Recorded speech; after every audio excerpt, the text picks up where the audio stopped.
Hello! Happy New Year! Hi, Happy New Year's. Welcome to YouTube Microbiology Journal Club, where we nerd out big about all things small. My name is Danny, and in a previous life, I dropped out for my PhD in microbiology at the University of Chicago, where I was infecting skin that I grew with MRSA. Nowadays, I'm a fact checker for pharmaceutical advertisers and the president of Biotech Without Borders, a nonprofit based in NYC dedicated to enabling the public with the tools of biotech. I'm Faz, and in a previous life, I got my PhD in microbiology from Imperial College London, where, among other things, was making flesh-eating bacteria glow in the dark. And since then, I've worked in research integrity, and nowadays, I'm working as an editor for an academic journal. And also, on the side, I'm a science comedian who tries to make science fun and accessible. But this is my day off, so buckle in for some hyper nerdiness. Every week we talk about microbiology, and today is our deep dive week where we look at each figure in a paper that we chose last week to learn and criticize the scientific findings. This is a journal club where we encourage our audience to leave us questions in the comments. Next week will be our news week, where we survey a bunch of articles to choose an article for our next deep dive, so be sure to subscribe to satisfy your microbiology curiosities. You can follow along with the paper we discuss on either week with our shared Zotero library linked in the doobly-doo below. And we want to hear from you, so please use the comments to tweet us using the microtwjc hashtag, which is below. So this week, the paper that we chose was Amplification-free detection of SARS-CoV-2 with CRISPR-Cas13a and mobile phone microscopy. Yeah, so this paper touches on testing. So one of the things that we haven't really talked about so much in this journal club so far is the way people test, way tests are done, and what's important for testing, and also the new technologies that are coming out. Yeah, So, absolutely. I mean, testing is such a big part of the response to COVID-19 because the whole asymptomatic spread, right? Like, if you're in high-risk scenarios, you want to get tested. And I'm sure everyone's have their own stories about, like, if they met the criteria or if they tried to get tested and, like, how difficult or easy that may be in your respective countries. yeah, I mean, how painful it can be sometimes, depending on apparently who you swab. I mean, you can do it yourself, and it They can go be they go either. really far up there. I've been swabbed Yeah, I think 3 times now, and yeah, there's some skill involved, I think, in getting up there. But yeah. I think for us, we're gonna start off by talking about the molecular techniques that they use to do diagnostics. So for people who get swabbed, and I think you've heard us say this before because we mentioned it in the clinical trial. The week we talked about the clinical trials for the vaccine, they called it nucleic acid amplification technology, right? This kind of Mm. general term. But specifically, the gold standard has been this thing called RT-PCR, reverse transcription, quantitative polymerase chain reaction. So reverse transcription, meaning it comes from RNA to DNA, right? Because we're talking about an RNA virus here. And then quantitative, because you want to know how much is in there, maybe relative Right. to like a standard. And PCR, because that's, this old, I guess now, the 70s, something like that. Oh yeah. Molecular technique. Yeah, old molecular technique to amplify a very specific target sequence. So I think we talked about this. The target is often something like the E gene or something like that. And Yeah. this is our first figure, or this is like some background figures that we picked up Yeah. from the internet. So this is like the current like level thing that current strategy for testing. I think so. Yeah, absolutely. This is if you're getting a swab, it's probably going into this technique in the lab. Yeah. So for qPCR, they have this tag that is like complementary to a specific sequence on the SARS-CoV-2 genome, Yeah. and So the amplification is amplifying a certain area, and then there's also a probe that is complementary to that area. yes.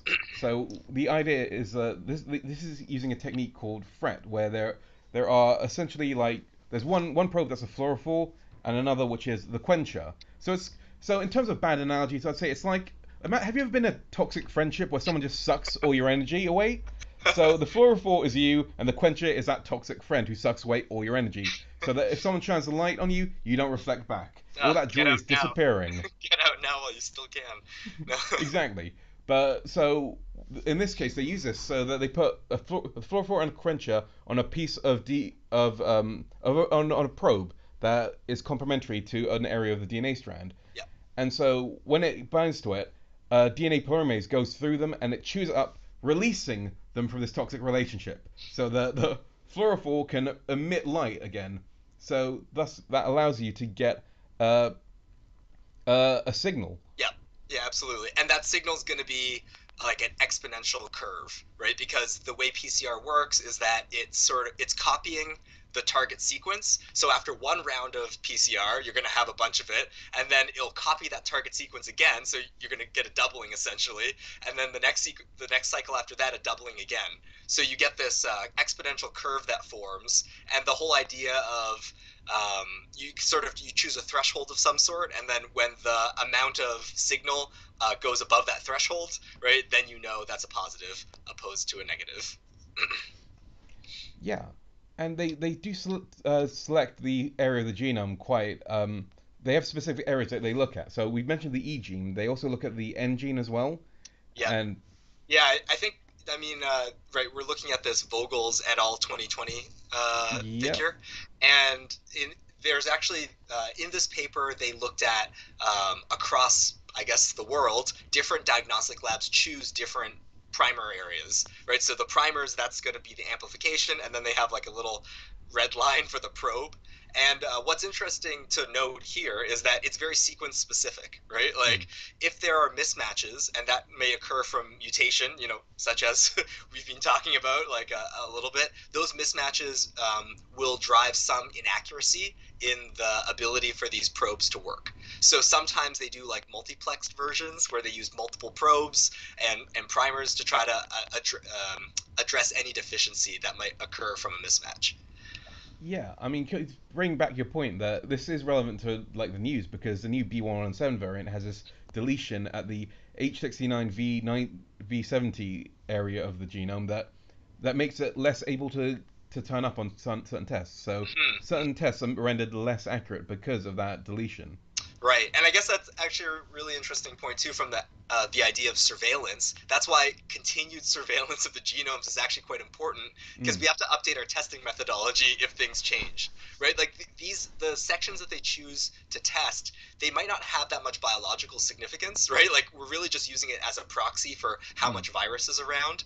But yeah, but if they do change, they have some diagnostic implications, and I mean that's going to matter because we want to be able to compare our diagnostic tests and have a good idea of like who's infected, who's not, how badly they are, and so forth. Okay, so Okay. moving on, we have this figure, this crazy like phylogeny from Koonin et al. Mm. So this is, I mean, I find this fascinating because I'm sure you guys have heard of CRISPR by now, Yeah. right? Fascinating gene editing technology. It's in, but what is it? They found it in bacteria, right? And we use it for gene editing. But actually, in bacteria, the current hypothesis is that it's an adaptive immune system. Yeah.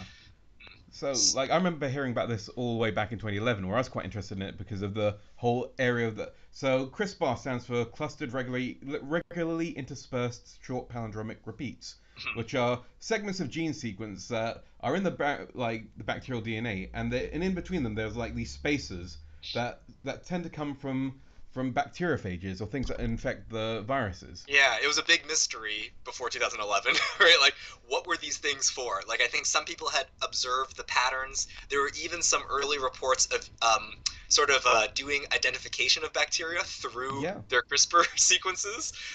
But, like, what did they do biologically? That was a little bit of a mystery.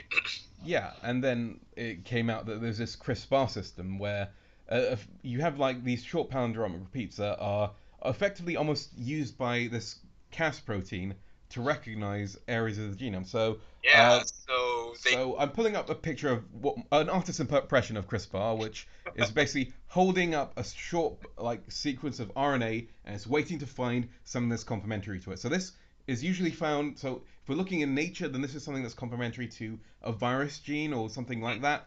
And when it finds it, it suddenly has activates, and it can do one of two things. So there are two flavors of CRISPRs. There's well, Cas proteins. There's cis activating, where they destroy the protein, the sequence they recognize, and transactivating, where they destroy kind of all RNA that's nearby. So in terms of these are both useful functions for the bacteria. So first one, it kills the virus like specifically. Second one, it's basically saying it's a point where the bacteria is already infected, so the bacteria is trying to commit suicide before it creates enough viruses to infect another bacteria. Yeah, and because of this idea that the protein has to pick up on a specific sequence, that's the adaptive immune part, right? Like Yeah, that's how we recognize, right, like an antigen that we've seen before, right, and then mount an appropriate response. This is maybe like a simpler system in a way, right? Because yeah, um, at least in one class of CRISPR proteins, the class twos, it's all one protein. One protein accepts the guide and does the function. But anyways, if you remember from that kind of complicated tree, there's actually a lot of different types. yeah. Um, and So for the purposes of what we'll speak about today, we're interested in one of the types. I think it's considered type 6 in this whole graph. And they've named them Cas13a is mm, I guess, the family of this type of CRISPR. So just like any CRISPR, it takes an adaptive element, which is the CRISPR RNA, yep, and it's looking for matches. And upon finding matches, it's the non-specific type, where it just breaks apart anything that's around. And what's useful for our purposes, as we're talking about an RNA virus, coronavirus, is CRISPR-13a looks for RNA. So it's matching the CRISPR RNA to some other RNA that might be floating around the sample. Yeah. right. So in 2017, we have a figure here from Gutenberg et al. They're showing us that this is a great diagnostic tool because you can essentially put the same you can put a reporter similar to the probes that we are using in RT-PCR, and if the CRISPR-Cas13 or if the Cas13a finds the target sequence, it's going to go Hulk and destroy all the reporters in the area, and we're going to get fluorescence. Yeah. Oh, I So see. Right, I forgot it was the pictures. yeah, no, I was like, I was queuing up the pictures as you were talking because I thought you're just doing the perfect narration. I thought it's a perfect opportunity to do that. Um, yeah, so this not only does this paper look at that specific technology, also like kind of links up to a mobile phone based technology as well. So Yes. Yeah, yeah, I love this emphasis. I mean, to me, this is, science is this crazy complicated endeavor, right? You need all this like fancy machinery to do your proof of concepts, the research and development, but from that, you should be able to also, connect a little bit to other technology that exists, right? Because it would be a shame if the only science that was done was just science for other scientists, right? Like yes, science in the lab. It's like, oh, like, yeah, you can do this technique, but you need the highest precision equipment, and it only works in these very specific circumstances. That is definitely something that excites me about this paper. And I mean, they put in the title, right? So it's supposed to yeah. excite everybody about this paper that they did some work to try to relate the lab work to maybe a real life scenario that isn't going to be as controlled as in the lab. Yeah, I think that that's a really interesting because it seems like they're thinking about the whole like workflow of like how it's going to work in Hmm. in the real lab and Absolutely. Yeah, and just like the ways that people could pick up this paper and maybe develop it in their own context, right? Like I think that's the other cool thing about some of like we'll say the privilege, right, of mm, doing academic science is that once you do it, you essentially publish it, hopefully open access so everyone yep, can access it, and then people around the world can read that and say, oh, this is a great idea. Like I have some of those tools. I want to try it myself. And then there you get the technology spreading not through some big company that licenses it everywhere, but through sort of like the transmission of that good information and the individual expertise in labs around the world. yeah. I mean, democratizing knowledge is something that I think we're quite positive about on this Hmm. podcast YouTube channel. Um, Yeah. Okay, so let's dive in. They got figure yeah, 1A here. What do they want to set out to create? So they have that orange cloud is the Cas13a.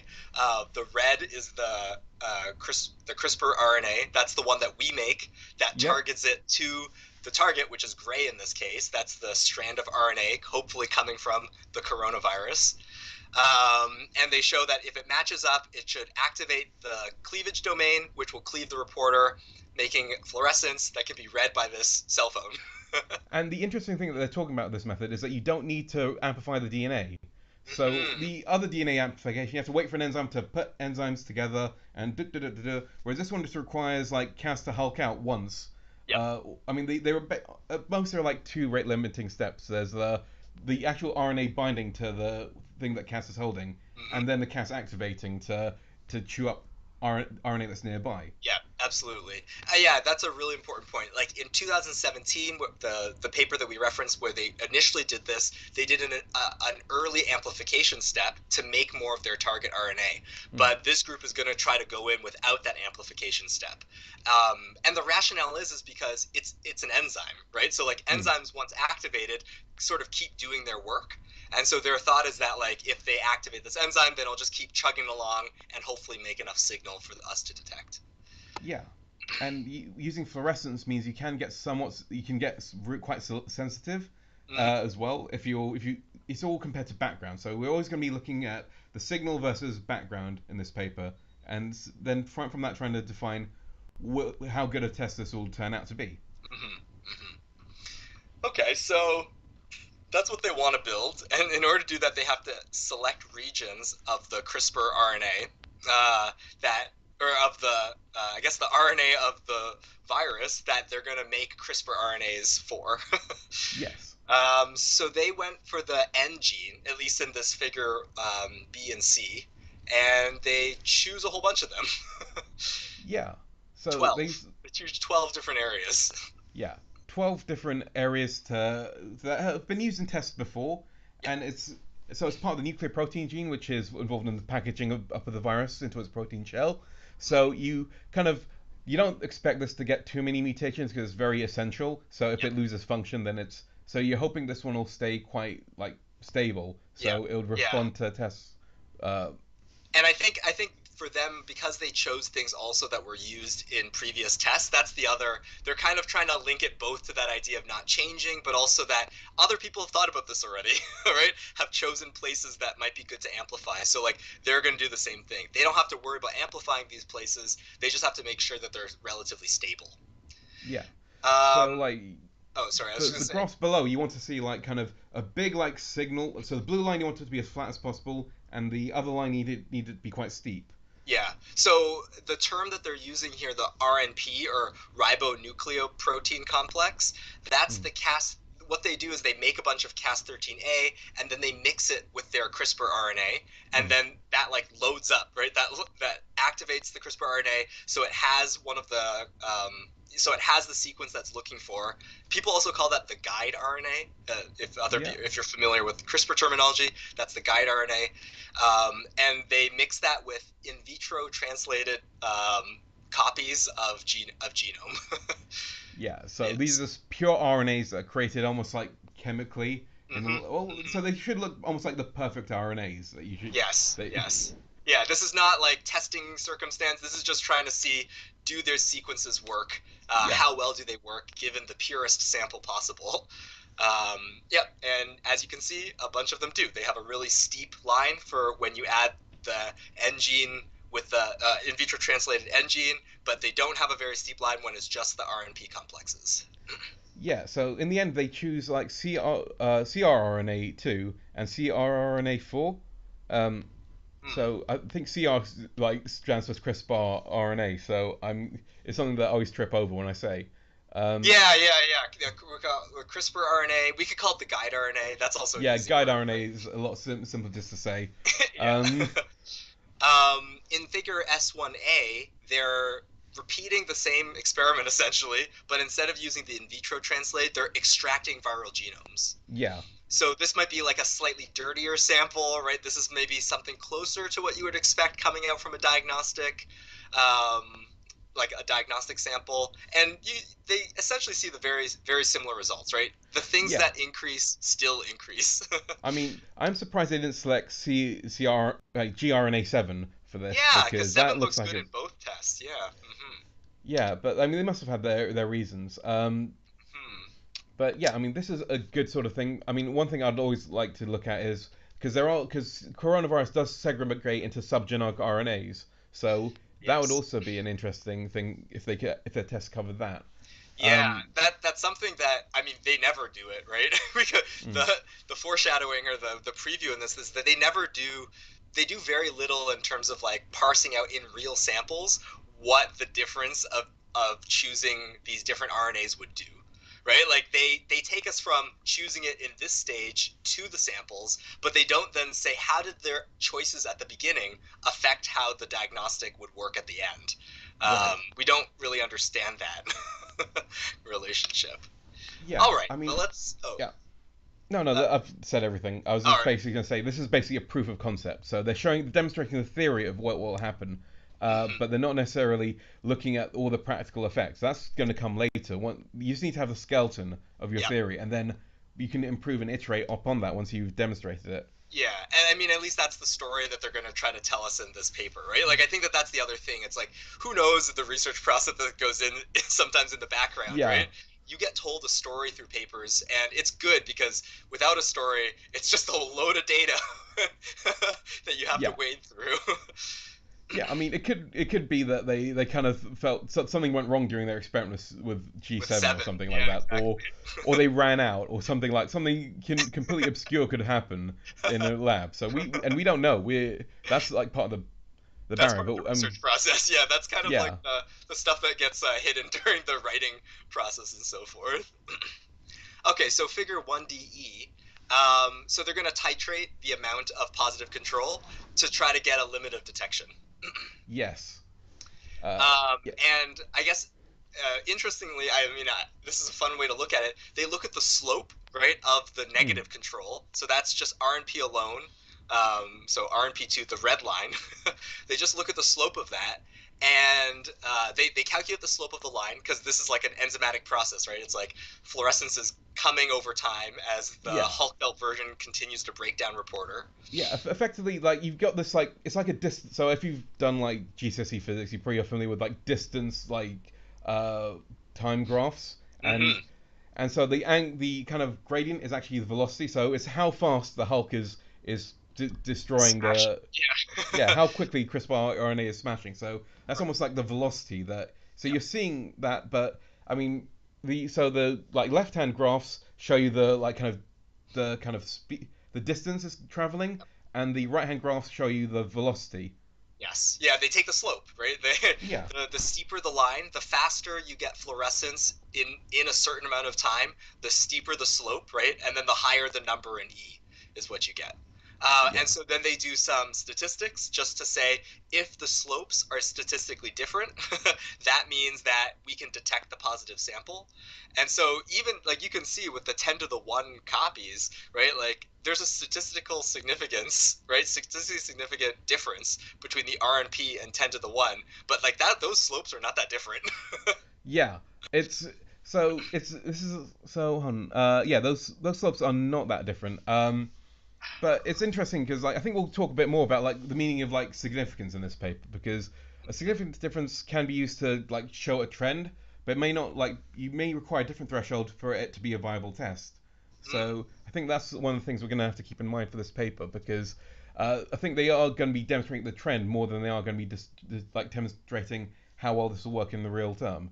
Yeah, well, I think that that is something that the paper is trying to direct us to, right? Because Mm, again, it's not the final say yeah, on if this is a good diagnostic test. It's just giving us sort of the tools in which that you could make a test out of, yeah, right? And so here it's like, okay, you can find statistical significance through very slight slopes, right? Is that going to be sufficient? Actually, I think for this 1DE, they actually propose that that is their limit of detection, right? yeah. So as soon as they get a significant difference between the slopes, that's the limit of detection. Anything smaller than that, you could never tell what's going on. Yeah, I mean, they basically so yeah. If the confidence intervals overlap, then in real terms, it's going to be very difficult to find the difference between those two part samples. But if they're very far apart, then you're like, okay, there's a clear difference Yep. that happens most of the time. Hmm. Um, And you have to remember that that is then based on replicate samples, right? mm, Like the you could force the issue, and I mean this is maybe a dangerous thing because you could p-hack your diagnostics. You don't want to do that, right? Mm. You could increase the amount of replicates you do, right, with very small amounts, and get close to like a real. You're like, oh, the limit of detection is super low, but you've repeated the sample 100 times to get the limit of detection that low. Is that really a good diagnostic test? Again, they don't comment on that, but that's the relationship that we're seeing from this Yeah. data. And it's just like more stuff to keep in mind as we decide to use this information to inform an actual diagnostic test. Right. So now going to the next slide. We've got.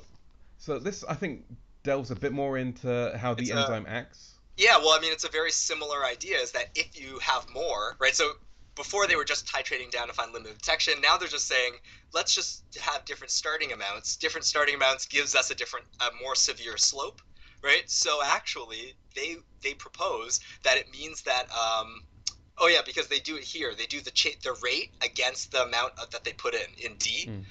They graph those together, and there's a linear correlation, which means that there's a quantitative, right, linear relationship between the amount of starting target and the signal that comes out, or the slope that Yeah. comes out. And like, these look like they're acting. So the RNP2 and RNP4 seem to be working at about the same rate, which is what you'd hope for because it's essentially working with the same protein. The only difference is the RNA that they have.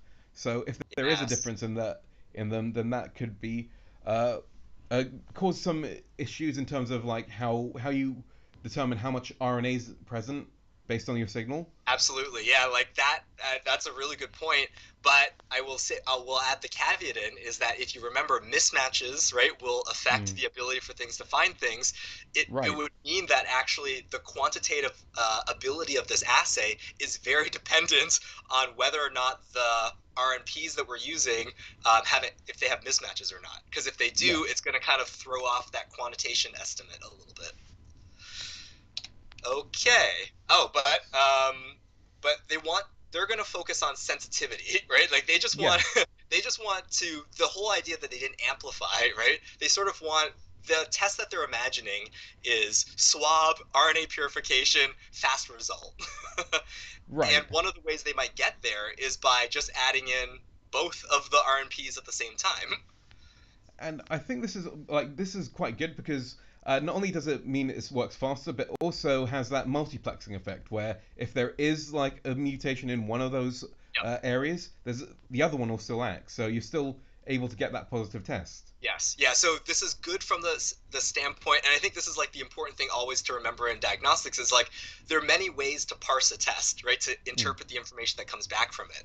This is helping us bolster the idea of finding positives versus negatives, right? Yeah, But it comes at maybe the cost of the quantitation is a little bit fuzzier because we don't know how the mismatches will play into that amount.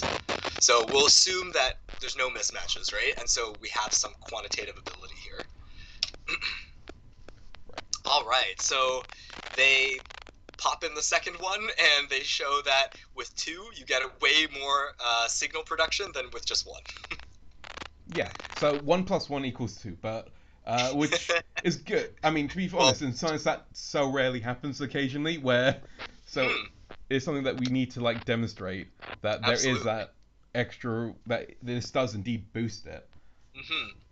And again, they can find the limit of detection by just titrating a different amount, finding those slopes, and looking for the significant difference between those slopes. Yeah, and I think I should like point out that the target they set out in their like when they're talking about this, they wanted to be able to find a test that detects 1,000 copies of RNA per microliter and Mm. differentiate that from background. I think that's they've done that quite clearly here. Oh, absolutely. Um, it's the middle values that kind of are giving me a bit of because this is again like where the tension of like statistical significance and actual significance is there because they give us the confidence interval. So confidence interval is basically we 95% believe that the average of our measurement is in this area, but it Yep. doesn't really tell you about the variance of the whole sample. And if Hmm. you want to have that variance, we'd want something like we'd want to like see the whole kind of peak, the whole slope represented in this sample because Yeah, it's a good point that you say about the confidence intervals because like you can see that the bars like between 100 and the background RNPs alone, right? Like those bars overlap essentially, right? Yeah, Their confidence intervals essentially overlap with each other. So even though the ANOVA or whatever they use, ANCOVA, one of those statistical measures, right, gives them statistical significance between the two, it's a little bit iffy because I mean, the effect size is very small. I mean, based on that test, I mean, they are proving a relationship. They're proving that yes, the amount of RNA present is related, and that's what that test does, and it's doing its function. Hmm. But if you're kind of looking at readings saying, okay, I have 20 like kind of measurements on the slope, what does that mean? Does it mean I have 100? Does it mean I have a 1? And that becomes much more difficult to pass out. Uh, Sure. Yeah. so yeah, it's one of those things where you have to always keep in mind what the statistics are actually telling you versus what you actually want out of want out of an experiment. Hmm. And I mean, I guess maybe how this will relate to actually making a diagnostic test is that the result for a positive will have to be defined in these terms, right? Like they'll Yeah, say, this many replicates, right, with statistical significance of this much and an effect size, right, a confidence interval difference of this much, right, equals yeah, positive. That's like the threshold choosing between positive and negative. But in this R&D phase, it's enough to know that you can find that difference. We yeah, don't have to choose what that cutoff is at this moment. yeah. They're demonstrating a relationship, but at the moment their measurement could be refined. So the fact that that relationship is there is a positive aspect. They just need to refine a lot more before it's actually ready to be put into a real test. Yeah, absolutely. All right, so they do some negative testing just to make sure that by adding this other RNP2, they're not increasing sort of its propensity to pick up negative, like false negatives, um, and or false positives, I guess. Sorry, in this, it's false positives that they're looking for because they're trying other RNA. They Yeah. So use these are other coronaviruses, right? yep. And Um, also the airway. So like they're thinking like, okay, we're going to be taking airway samples. We want to make sure that it doesn't cross-react with any human RNA. So they mhm. want to make sure that it doesn't. So they're testing like RNAs you'd get in the human airway, Yep. so there isn't any false background. Yeah, this is actually a really funny way to use organoids that I didn't really think about, right? Because they're using it just as a source of RNA. I would think that you could get, I guess it's very difficult to get biopsy samples, right? Especially maybe in the amounts that they need to do all these tests. So here's another great way to use organoids, right? Just like Yeah. make some cool complex tissue and just grind it up for its RNA. It's a great, it's a great control. Uh, so the next one, Fig S2AB. They've gone back to the drawing board again because they want another RNP that looks at a different gene now. Yeah. So they're So going for envelope this time. yeah, and this time it looks like CR21 looks really sensitive. Although I'm quite interested in CR22 because that seems to top out very quickly. That's so we're looking at enzyme kinetics. So they usually like should be a straight line initially and then top out when there's something becomes a limiting factor Yeah. in the experiment. Well, So it yeah. could be Well, that's really weird, actually, right? Like, what would that mean if something topped out? Yeah, we didn't really see that with the other CRRNAs. What's limiting in that reaction? yeah. I mean that's something that I mean again it could be that someone spilled the test tube over, or it could be Yeah. uh, the RNA might be less stable. There might be some other sort of I mean, it could have some cross So, reactivity with uh, so yeah, something else. this is plus virus. So they're not using IVT RNA. They are using Right. genomes that got purified. So yeah, it's possible that that part of the sequence degrades for some reason. 22, it's just before, it's not at an end. No. Hard to say. Oh, I mean, it's not at an end based on this, but actually, as you mentioned before, subgenomic RNAs, right, Yeah. are pieces of RNA that are shorter than the entire sequence. So what this could be is that maybe this lies on the end of a subgenomic sequence, right? And so, like in the sample, the ends are getting degraded. Ends usually I, degrade faster than the middles, right? So that yeah. could be one of the reasons why. I mean, I mean that's one of the. But the thing is, I think like this is the envelope gene, and the subgenomic RNAs kind of like cut across like open reading frames and like leave the genes intact. Yes. So So I it's kind of. unlikely that is an end. Agreed. But it could be like a hairpin or something else in the secondary structure of the genome Hmm. that you wouldn't necessarily see if it was just a very short like area of RNA. Yeah, yeah. Okay, cool. Yeah, But yeah, it is. that's It's a us very strange speculating. result. It's a little speculation, but Yeah. that's the fun of these things because we get this window into the lab, but we don't always get the whole story. Sometimes that's all you have is the speculation. You can email the author, right? That's one of the ways We that can you've resolved. email the author Yeah, and tell them our theories and then watch them facepalm and like, and be just no, like, that's not that's we spilled the tube.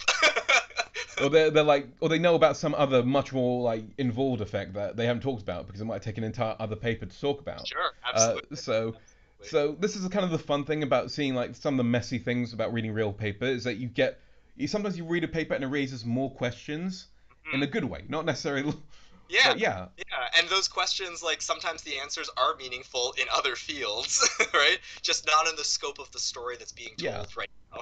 Mhm. And sometimes it can be something completely mundane, and we've just wasted about 5 minutes of your time talking about this one graph. Okay, busting through figure S2, C, and D. Yes. Moving on. Move on. So one of the cool things about adding this third E gene now, RNP21, is once again we have that additive effect, right, that we're seeing in Yeah. C. But really interestingly is we also get this increased coverage, right, of all the possible genomes. And this goes back to that mismatch thing. Hmm. So all these numbers here are sequenced SARS-CoV-2 genomes out there, right? And they've aligned them all to see which ones align with perfectly with CR2 or the guide RNAs 2, 4, and 21. And in this whole sample, they only have 3 that don't fall into any of the overlaps. Yeah. Yeah. That's pretty good. That's pretty good coverage. And again, this demonstrates. This isn't so much saying that we're going to use this test right now, but demonstrates how this test could work. That they can just Yeah, keep adding stuff on, and absolutely. then we can have this cocktail of different RNAs that we mix with our like Cas13as, and then Mhm. we put them all together, and they each can. Because I think for each Yeah, time they're not like adding more protein; they're adding the same amount of protein, but mixing up different RNAs with it. that's right. That's right. Yeah, it's the same amount of protein, different RNAs. So you're just like, yeah, you're varying the guide mixture, the adaptive portion of the CRISPR system, and what you're getting is like increased sensitivity across all these different genomes. But I think it's really interesting to see how many genomes actually just fall into one of the 3, right? So the ones that don't have overlap, there's 11 that only get recognized by 2. 31 in 4 and 448 that only get recognized 21 perfectly, that is, Yeah. right? So that's I think they're looking only at perfect matches here. So of course maybe the other ones still recognize a little bit but like not as much, so they won't contribute the same amount. It's going to mess up quantitation, right? I think that that's Mm. another takeaway from this graph that they don't really dote on, but it means that like the quantitative aspect of this, like it really has to be well validated. It's much more of a estimate than an exact Well, I quantitative. guess you can validate it with each genome type because Yep. it's going to be very there's going to be very unlikely when you're going to have one person infected with more than one genome coronavirus type. So Yes. so actually, if you can potentially validate these on each individual genome type, You and can. then Can, but what are the chances that you'll know the genome type when you go into a diagnostic setting?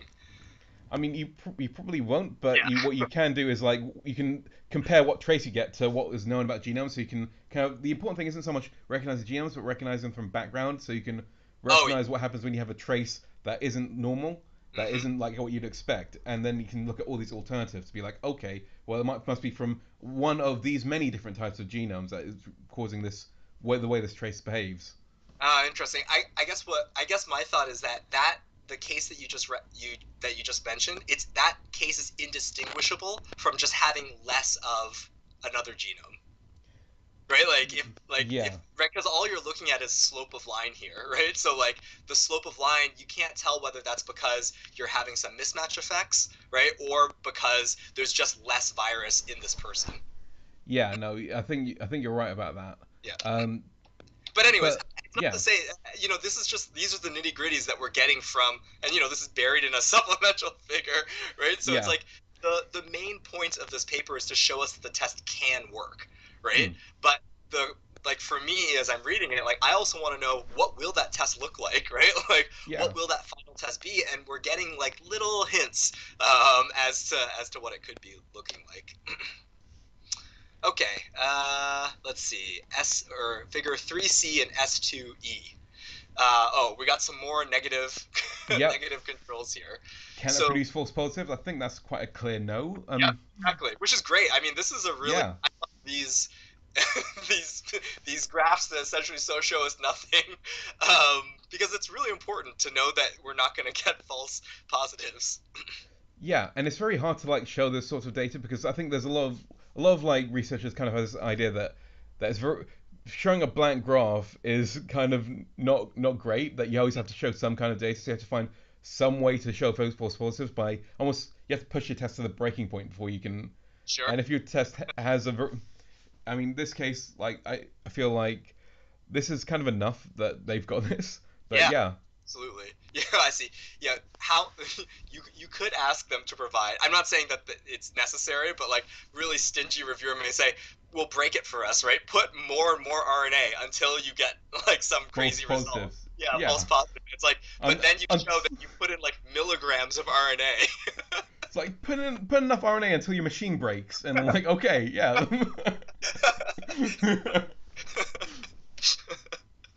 Okay, so they repeat in figure 3D. They're going again to find this limit of detection, but this time Yeah. they're using this BEI standard. I think this is one of the standards that's actually distributed by like a centralized laboratory in order to do assay testing.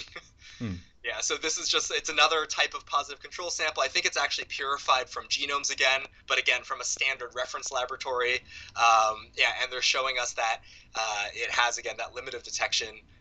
Even down to this 31, there's a significant difference, and those confidence intervals are really tight now, right? Oh yeah, they did 20 replicates per like treatment group. So this is going so those would give you a very good trace of like the distribution of the population. So all the kind of possible variants that could happen.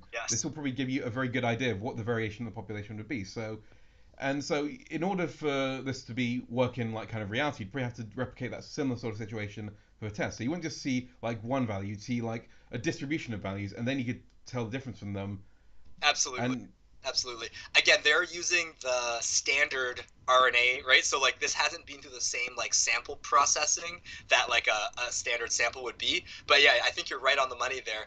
The whole point of this is that they did those 20 replicates, right? yeah, And they're showing us that it works every time in that 20 in those 20 well, replicates. It's giving us that a positive result. yeah, well, they're showing that this reaction is there is a kind of it, the kind of rate does change, Hmm. and they're basically demonstrating that it changes at small levels. And the only problem is that you can't detect it at small levels because of the sensitivity and the variability of these kind of Yeah, what they're using. So right. if you could find a way to get that variability down in the tests, then that could make it more viable for testing Yes, to very yes, small yes. amounts. Oh yeah, that's a really good point. Yeah, like the fact that they were able to shrink confidence intervals here, but doing 20 replicates, it's possible, right? But like whether or not that will happen in the real world, yeah. Yeah. This So is the yeah, design space they have to work with.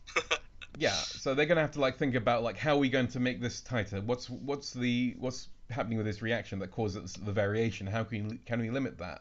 Yeah, And then absolutely. based on that, they can basically filter out because they know that the effect's there, but they know that they won't be able to see it in most traditional testing. So their limit of detection is limited by how well they can control the areas of variation. And I Hmm. think all experimental scientists have this problem when we're trying to find an effect. Yes, Uh, yes, yes. Okay, so moving on to 3EF and S2F, they're going to trot out some actual RNA extracted from swabs of people who have confirmed RT-qPCR tests. Yeah, and I think a thing to point out here is like that these patients have quite so the limit of detection that has effectively been established here is like 10 to the 3, and most of the patients have much higher than that, Hmm. which is I think quite good. I think it's like almost a typical situation for these coronavirus patients. Right, So right. Yeah, so they'll I mean, there is like this is a debate that's I think still going on in the literature, right? Is that what like for the limit of detection, what's meaningful, hmm, right? Because I mean, again, I don't want to I don't want to say that like if you get a positive result, it might mean that you're not infectious, right? But actually, in the scientific literature, it's kind of unknown, right? Because the limit of like how much virus do you have to have before you're considered someone who can actually spread? I would say from the public health perspective, some means don't do anything, right? Just like shut yourself down, like that's enough of Mm. a risk. But the actual answer is unknown. And this test, in the cases where you actually have, right, you're actually infective. I think these people probably come in because they have symptoms or like right they came positive on a test. It's working right. This methodology works on those real life type samples. Yeah. Uh, so I guess that brings us to the mobile phone like section of the paper. Yeah. So they give us this setup on what they made. It's kind of cool. You can read about all the materials that they used to Yeah. put this together. They buy a Pixel 4 XL. They buy some laser diodes. They have like an Arduino type chip there to control the cycling of that laser. Yeah. Um, So like I checked it because you can get the pricing of some of these things. mhm. So the Google Pixel would be either a £24 a month for a contract or £899 if you want to buy it full. But you got your like kind of computer inside there, so that's the Adafruit computing hardware, $40 each, $40 for the hardware, $40 for the charger, $30 for the battery. Yep. Then you've got the mirror, which is £48.50, like $48.50. The collimation lens, $91. The chroma filter, $200. Uh, laser diode, That's wild. $30. Glass collimation lens. I couldn't find a price for this, but I was thinking, I looked around and maybe it was $5 perhaps. Yeah. Well, So, I will say though, speaking from experience, doing like DIY stuff, that emission filter, the $200 emission filter, sometimes they don't do it in this, but I would repeat this experiment and just switch it out for a cheaper emission filter. mm, There are um, there are lots of plastics that get used in the stage industry for like colored lights and so forth that right, actually have yeah. pretty well characterized spectral profiles, and you may be able to swap in just a cheap piece of plastic for that emission filter. Yeah.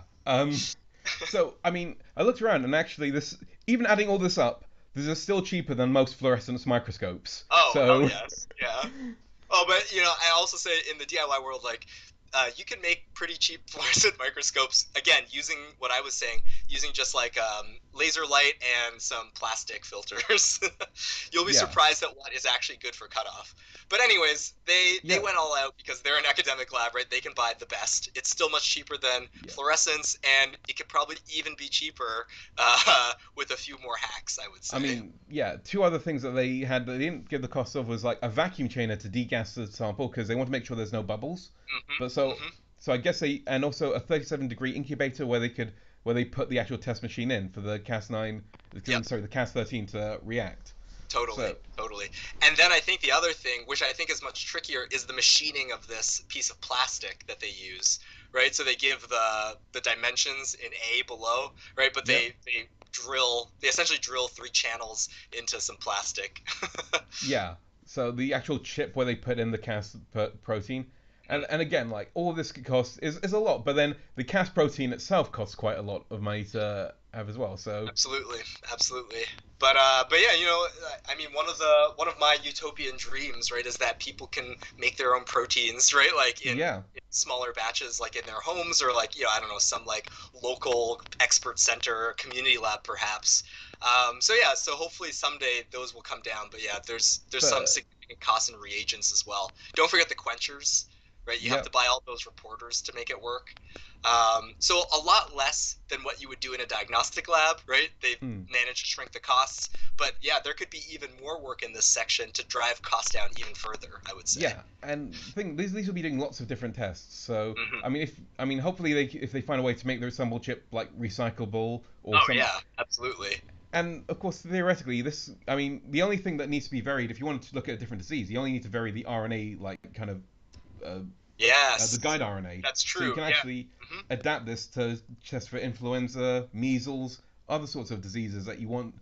to like test and trace perhaps. Absolutely, Um, yeah. So as this technology goes forward and like maybe gets more developed, yeah, maybe there's validation done on some of these designs, and now we have this like really cool flexible diagnostic platform, right, that exists.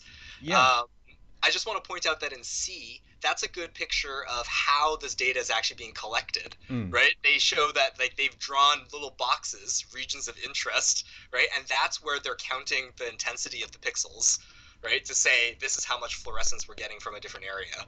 So this is like the signal processing part of the assay. yeah. And another Okay. thing Yeah, sorry, go ahead. another thing I need to like point out is like with these mobile phones, they're gonna get cheaper and they're mass produced. Unlike most fluorescent microscopes, they're produced at a very. The reason they're so expensive is that they partly the parts and partly because of the expertise in putting them together. Yes. So and they've got a very small customer base, so actually sustaining themselves costs a lot. Yeah, yeah. I mean, it's kind of a strange thing to think that yeah, manufacturing process, the people's desire to watch Netflix on the subway has put like a rather powerful object into our pockets, Yeah, and with a bit of hacking, you can get those objects to do some very impressive things. And that actually is a great segue into the next figure, is that when they do measure repeated measurements using the plate reader and the pixel, they find that actually you get a much tighter signal with the pixel than you do with the yeah. plate reader. Yeah, I mean, it's interesting because I mean, they don't, I didn't, so I didn't look in the paper hard enough to figure out the brand of plate reader what was happening. But Hmm. yeah, that is interesting because like sometimes you get like almost plate readers that are so sensitive that they pick up background from Yes. all sorts of areas. And I think they did have a comment in the paper saying something about like they could choose in the pixel like a longer read time to like integrate it over. Maybe the plate reader didn't have like the exact specification that they could modify. So like it also matters, yeah, right? Like there are really fancy plate readers out there that probably do give like tight results, but at oh, least for their purposes, they just want to show that this is the plate reader they were using for all the previous mm, tests, right? So yeah, like anything they're showing with the pixel is, if not better than the what's coming from the plate reader. yeah. I mean, plate readers have to like do readings not just in the visible light spectrum, but might also be like other spectrums. They might, whereas like the pixel might be Oh yeah, like I don't think the pixel's gonna give us UV readings. I mean, most phones like are actually shielded against infrared readings. Yes, So yes, so I remember back in the olden days, you could literally take a phone camera, strap it, like pull out the infrared, and actually turn it into an infrared camera. yes, yeah. You could take out the filter. I think yeah, Yeah, there may still be different. I've seen some different hacks that exist online to do that for phones as well. I mean, you have to be willing to potentially brick your phone. yeah. I mean, Apple does not approve of you touching your phone any way it does not has not defined. So you might invalidate your warranty, and Steve Jobs' corpse might like infest you and make all of your designs more elegant. Okay, so in figure 4B and S3E, they're just again giving us a nice comparison between, well, in E, they're giving us that comparison between the plate reader and the pixel. Yeah, And once again, they're just showing us that when you add more copies of the target in, you get more result. yeah. I mean, you've got like that pixel is a camera, so it takes so they think about like frames per second and Mhm. how and again they're taking their data. They've got many more data points because they're taking a lot. It's basically a video of the Yeah, test absolutely. effectively. Yep. And in 4CD, you can see this idea that like because they're checking the data just across time, you can sort of like arbitrarily cut off at any point, right? And see what is the slope of the line, right, at this time point, and when you cut off the data. Yeah, Um, and D is particularly interesting because they almost that's the percentage of positive test results that are yep. positive for results. So that almost like gives us a bit of an idea of the variation. It's not the ideal way to get it, but it gives us an idea of detection accuracy. So at some point it's accurate 100% of the time, Yep. and they look at like kind of depending on how long you leave it in the plate reader for. Yep. So if you leave it for like half an hour, then it can get accurate down to 200 copies per microliter. Yep. Absolutely. But if you want to be safest, then then the limit detection would be 500, right? Because like then even at 10 minutes left in the reader, you're still getting those fully accurate Yeah. results. I mean, again, this is like, do you want more rapid or do you want more accurate? And Yes. there's this argument going on over actually having more rapid tests can be having just more of them and more rapid Hmm. can be better than having. So in the space of Absolutely, like yeah, and half. this could make a big difference, like when you're talking about testing, like on the countrywide scale, right? Where Mm, it's like all those minutes are time spent, right, in those facilities doing these testing. But again, I also think that the fact that they went into mobile phones is also helping this idea of like, test it for the half hour, right? Because like everyone has a mobile phone, you can have these detectors set up everywhere. Um, all right. So looking at 4E and 3SF, they're just they're doing it again, but now instead of the IVT copies, they're using the swabs, right? The purified yeah. RNA. Again, looks comparable to plate reader. Swabs that have more give you a higher slope. Yeah, they only showed like two out of the five patient samples that they tested. So Hmm. it's Hmm. interesting. They showed patient three and patient four. So patient three had a tenfold magnitude higher qPCR copies than patient four that we kind of saw in the last figure. Yeah. And the other patients tend to have much higher than patient three, and only Yep. one was slightly lower than patient four. Yep. So I mean, I Yeah. guess I don't know why they cherry picked like this. It is yeah. bizarre, right? There's a strange something's going on. I actually think that they're rushing to get the paper out, and it's kind of like here are some little right, like just making sure that they're like crossing a few T's here and there. Yeah. Yeah, I mean, either that or the mobile phone apparatus broke down after, because because I'd be worried about putting my phone in the incubator because I don't know how it'll survive being at 37 degrees. But That's true. They have no. There are places in the world that are 37 degrees all the time. oh, good point. Oh God, what a horrible planet we live on. What a yeah, we're talking from England and from Canada, Yeah, where 37 degrees is a distant dream, right? I agree. So that doesn't exist. That's the temperature of water. Like, Okay, so in figure 4, F and G, again, they're just giving us the slopes, and then they're showing us that with that time, right? Actually, here they get positive results in 5 minutes because they're five looking at. minutes. I think this just goes to show you that in real life samples, there's a lot more viral load in them Yeah, than they've been testing in their sort of, in their IVT and yeah. their standard controls. So if there's between, this is like above 10 to the 5, suddenly like everything becomes much faster. So you're putting a test into your machine and it basically will beep when it gets a good result. So sometimes the test will just go like beep beep beep beep beep. Well, this person got super COVID, and other times it'll just be ages. And the sensitivity depends on like how quickly you want to take that mobile phone off of that test and switch Yeah, it over for a new one. absolutely. And yeah, they wrap it up for us in figure S4 with exactly that point. They're gonna just like simulate data based on two different slopes, right? So they give you like Yeah. a slope for nothing, and then they make all this noisy data around that line, and then they give you a slope for like a little bit, and they give you all this noisy data around that line. They put each of those data points, right, and calculate the slope from it, and then you see like there's this trade-off, right, that you get. You can just measure things for longer, right, and you'll be able to detect a smaller amount, right, from the endpoint. Yeah, I like this, but I also thought like, well, I mean, they did all this simulation data to say like, oh, well, if we put our machine into the incubator for 2 hours, it could detect Uh-huh. 50 copies of RNA. And I was thinking, why didn't they just do that? Why Yeah, didn't they yeah. just? Yeah, why did they give a simulation and not actually just do the one where they put little small amounts and then show us the relationship between that and the time? I I mean, agree. my theory is smartphone addiction. Some guy was like, I really need to get on Twitter. It's been half an hour since I've been on Twitter. I need to update, or people think I'm dead. So, I mean, that would be I would be I wouldn't be surprised, but it would also like what's the budget of this lab that they can't afford to just buy a smartphone for the lab to do their tests? His dude has to do his updates on it.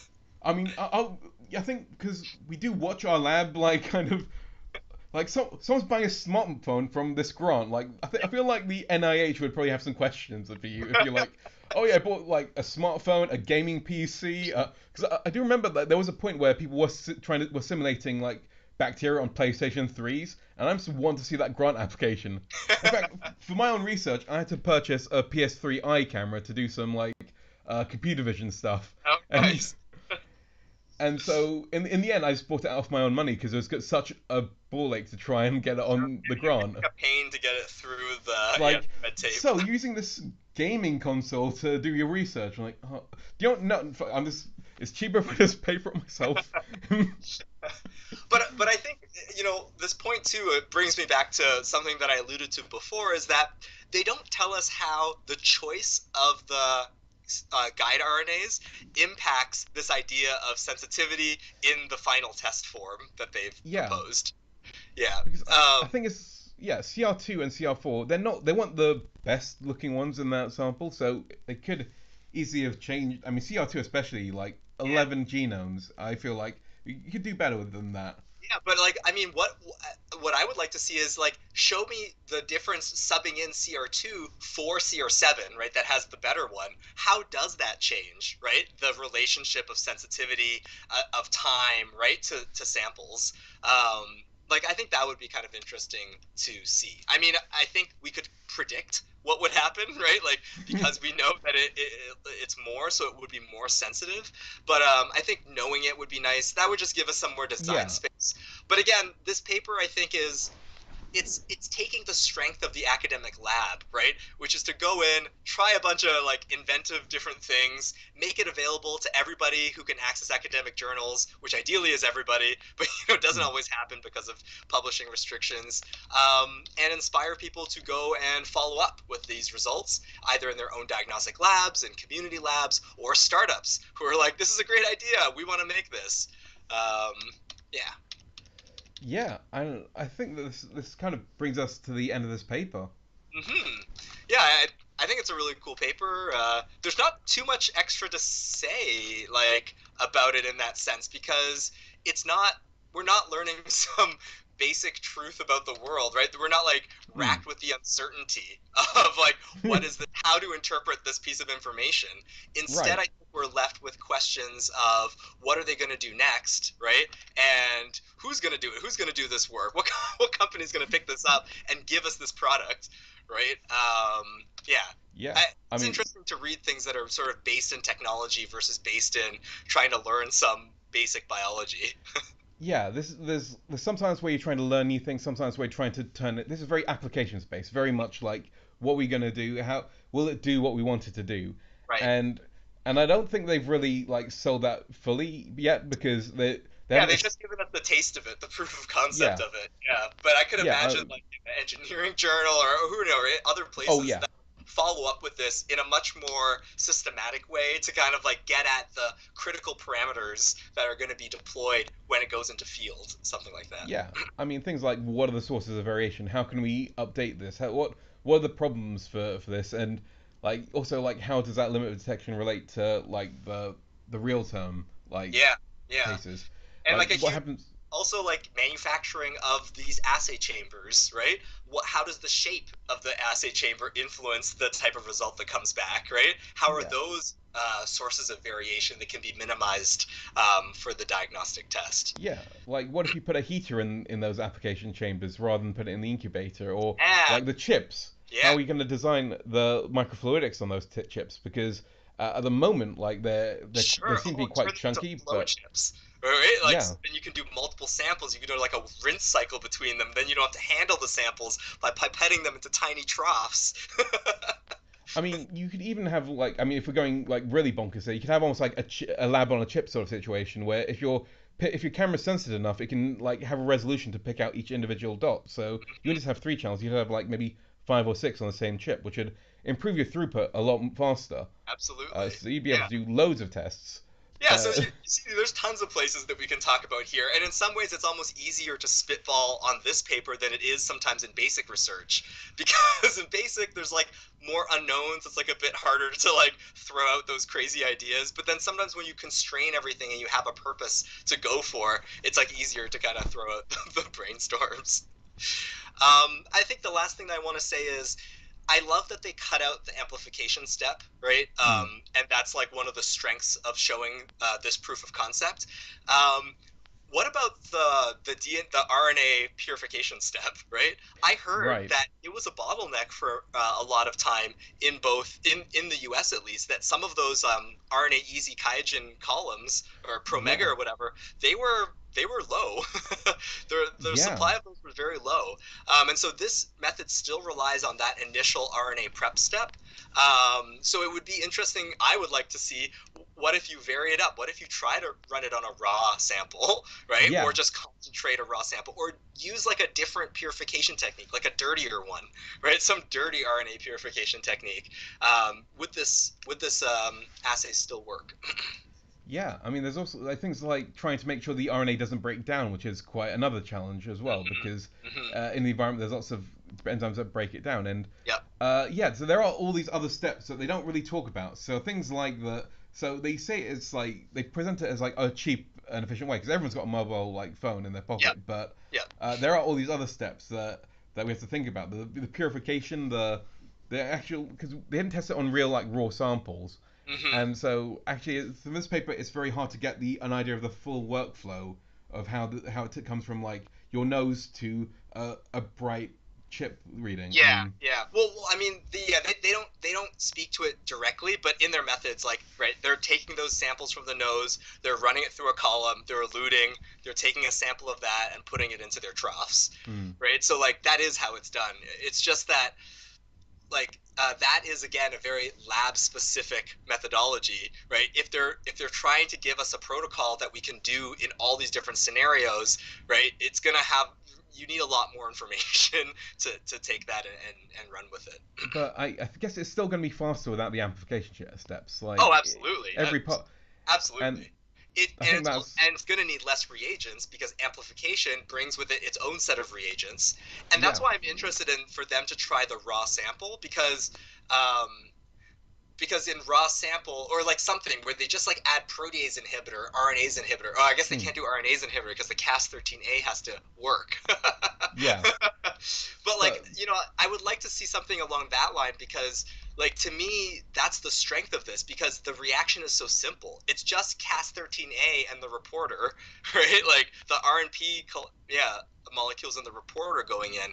There's a lot less moving parts than when you actually do an amplification step that requires polymerases and DNTPs and thermocycling. yeah. I mean, I still don't think this will quite stand up to the sensitivity of qPCR or Hmm. like other PCR steps. But I don't think that's what they were going for. They were going for something that's quick and cheap Yep. and I'm Yep. not and I basically think that they've gotten the quick bit part down. I'm I, not I do necessarily think sure so. about Yeah. the cheap or accurate part yet. Yes, yes, yes. But yeah, a super cool, exciting technology coming out from the Dowda lab. Yeah. So join us next week for our news week, where we'll survey papers and find something to cover in detail, like we did this week in the following one. Yeah, and we want to remind everyone that while we're very enthusiastic about microbiology and somewhat qualified, it is possible that we didn't get everything right. Science is about thinking critically and asking the right questions. So if you have any questions or corrections, please let us know in the comments. I wholeheartedly agree. You can reach out to us on Twitter with the hashtag #MicroTWJC. We both believe that peer review is a process which we can all participate in, and I hope you had a good time listening to us ramble about microbiology today.